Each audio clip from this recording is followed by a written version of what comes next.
In this video, I'm going to show you how to use your Visa gift card on your DoorDash app on your mobile device. If you find this video helpful, please consider to like this video and subscribe to my channel.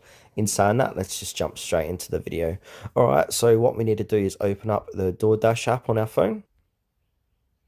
Make sure to log in or sign up.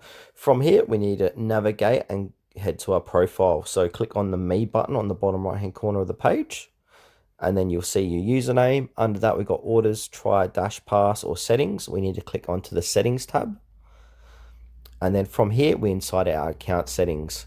Click onto where it says payment methods. This is where you can manage payment methods and DoorDash credits.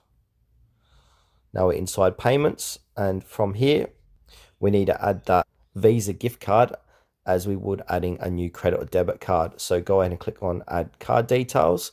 From here, put in your card or your card number here where it says credit or debit card. Put that number in there, and then we need to add in the month, year, and the CVV number, and then click on add card, and that's going to go ahead and successfully add your Visa gift card to DoorDash, where you can start making purchases using your Visa gift card.